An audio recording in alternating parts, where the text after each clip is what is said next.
Au final, tous ceux qui ont critiqué Ancelotti, mais qu'est-ce qui a changé au final? What? Non, mais dites-moi, le Real joue en contre-attaque, maîtrise pas son sujet, c'est brouillon. À chaque fois, ils se font perforer au milieu de terrain. À chaque fois, la Juve, ils ont le ballon, ils perforent tout et ils vont dans la surface de réparation du Real. Ah non, faut du temps. Oh, faut du temps. Jugement à géométrie variable. Parce que quand c'est certains joueurs, certains entraîneurs, vous dites pas ça. Hein. No. Défensivement parlant, c'est inquiétant pour le Classico. Ok, Barcelone aussi, ils sont pas, c'est bizarre aussi défensivement. Mais là, ce qu'on a vu ce soir, je suis désolé. Il n'y a rien de rassurant. No. Parce qu'on se base encore une fois sur les individualités. Collectivement parlant, il y avait des bonnes séquences, oui, mais c'est pas abouti. Et là, il n'y a pas le temps, là. Là, il y a un Classico à jouer. Je suis inquiet défensivement, pas offensivement, parce qu'offensivement, on voit qu'il y a un peu plus de connexion, de combinaison, d'automatisme. Mais défensivement parlant, là, il y a tout à revoir, je suis désolé. Et quand je dis défensivement, je parle de l'aspect tactique. Le Real, à domicile, ne peut pas être autant perforé au milieu de terrain et surtout dans l'axe du jeu par la Juve. Ce soir, ce qu'on a vu, c'est pas possible. Heureusement qu'il y avait Courtois, heureusement qu'il y avait Asensio, qui a fait des gros sauvetages. Sinon, ça allait faire beaucoup, les gars. Et heureusement aussi qu'il y a eu beaucoup de maladresse de la part des attaquants de la Juve. Dites-moi ce que vous en pensez dans les commentaires. Est-ce que vous savez qu'au Barça, des 3 semaines de Ligue des Champions, on a eu 2 joueurs de la semaine de Ligue des Champions. Rashford, la première semaine, doublé face à Newcastle. Fermin Lopez, triplé ici là face à l'Olympiakos. Mbappé était parti mettre des pénaltys contre Kairat Almaty. Il est parti de Kazakhstan mettre les 3 pénaltys. Mais sachez que, à partir d'aujourd'hui, on ne parlera que de Classico. Barça-Real, moi il dit, Barça-Real, on va sonner Madrid. Madrid que j'ai vu, qui a joué face à Juventus. Je sais que le Barça, défensivement, c'est nul, non. Mbappé va mettre 1-2 penalty, non.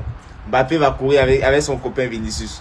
Mais sachez que, tu vois, on a Lamine Yamal, on a Fermin Lopez de retour, on a Rafinha, le capitaine de retour, on a Rashford qui est en haut là, on a Pedri de Jong derrière, on a Casado. Sachez que, on va vous sonner. Baldé n'est pas blessé, Koundé n'est pas blessé. Ça veut dire, Ronald Araujo même va s'occuper de Vinicius. Mais sachez que par rapport au Classico, on a des cracks. Et ça va très très mal se passer pour vous. Ils sont de retour, les gars. Rafinha, Ferran. Ferran, lui, il était déjà dans le groupe pour affronter Olympiakos, mais il a été mis au repos. Donc lui, on savait déjà. Mais Rafinha a participé à l'entraînement et il a fait l'intégralité de l'entraînement.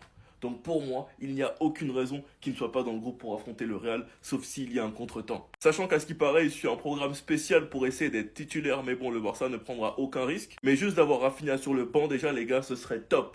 Il y a une infection dans le vestiaire, une diarrhée qui circule. Christensen a été contaminé, Christensen est le pote de Jong, donc il a contaminé Frankie de Jong. Christensen a repris l'entraînement de groupe, mais De Jong non. Je peux pas le prouver les gars, mais c'est Roméo qui est derrière tout ça. Roméo, il a pas de club, je sais que c'est lui qui allait infecter nos milieux de terrain. Comme par hasard, Christensen et Frankie de Jong, comme par hasard. Son plan était de contaminer Christensen pour qu'il contamine De Jong, mais j'ai pas de preuves. Avec plus de sérieux, j'espère que Christensen et De Jong pourront jouer, sinon ce serait énervant. Tu perds des joueurs sur Diarra alors que t'as déjà Olmo, Lewandowski, Garcia, Gavi blessés. Et quant au Real, il devrait récupérer Carvajal, Ceballos, Hussein et Alexander Arnold. En tout cas, le retour de Rafinha, les gars, c'est une superbe nouvelle. C'est juste dommage que Garcia ne soit pas de retour lui aussi. Enfin bref, sinon vous les gars, vous en pensez quoi? Ramenez-vous sur cette importance, on est. Les gars, semaine de Classico, je vais pas vous lâcher. Vous voyez la diff entre le Barça et le Real? Elle est là. Regardez, c'est toujours mieux de réussir avec les gens de chez soi. C'est plus beau. La fierté, elle est plus grande quand tu réussis avec les tiens. T'as grandi avec des gens, vous êtes passés par toutes les étapes ensemble, jusqu'à la victoire. C'est beaucoup plus beau que de réunir des gens d'un peu partout, de payer. Ça, c'était l'équipe titulaire en Ligue des Champions. 1, 2, 3, 4, 5, 6, 7 joueurs formés au Barça. Plus Pedri, qui est formé à Las Palmas, mais c'est un joueur du Barça. Il a le style Barça. Côté Real, 1, 2. Ça s'arrête là. Voilà. Que des coups de CB. Des joueurs étrangers formés ailleurs. Bon, après, des fois, il n'y a pas de coups de CB, vu que Pérez, il aime bien prendre des joueurs gratuits. Après, chacun sa politique, hein.